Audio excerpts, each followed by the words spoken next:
台湾话艺术水阁好，国情解说两句啊，含你做参考。解说，解文说理。好朋友，今日咱来研究台湾人咧讲话爱读一个尾句，有当着啊加强口气，有当着啊甚至讲较含的。你像讲咱伫社会做工课行搭，咱若看人头前有作用，互咱看，咱会当参考。当然，我哪有人，毋是干那参考尔，人伊阁改良。所以有样咱听好看样，啊若无样，咱嘛听好家己想。当然啦，这两句互相斗句，产生一个效果，一个讲你就会记的。本来吼，干那讲头前迄句，解说就有够，啊，都有样看样哩。但是我哪有人，搁前头拄仔伫咧讲，毋若干那晓看样尔，伊阁会晓罔研究、罔进步，所以无样的时阵，人会晓家己想。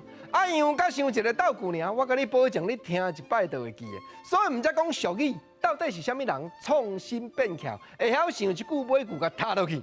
实在讲，咱嘛毋知呢。啊，亲像即个踏尾句的咧，特别要加强口气、加强效果的咧，几落句。亲像有另外一句讲做万生无万死。咱知影有的人烧倒碗，经过20档、30档，其中一方面已经目睭磕落去，3寸开在千般用，一旦无常万事休。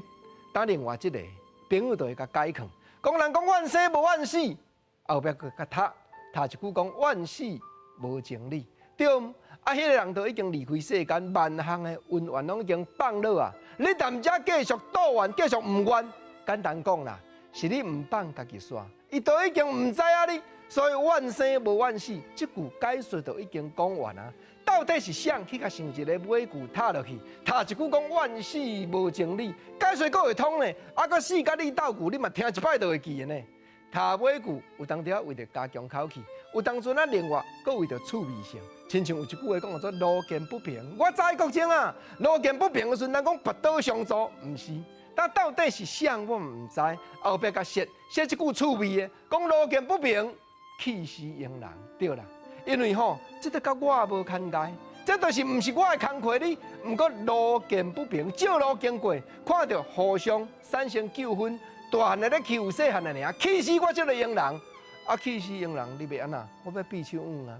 我要做无求老大，简单讲，我嘛是要拔刀相助。毋过你若讲路见不平，拔刀相助的时阵，气牙牙，该讲气死迎人，加真趣味，毋则讲台湾人咬死即个踏尾句的话语啦。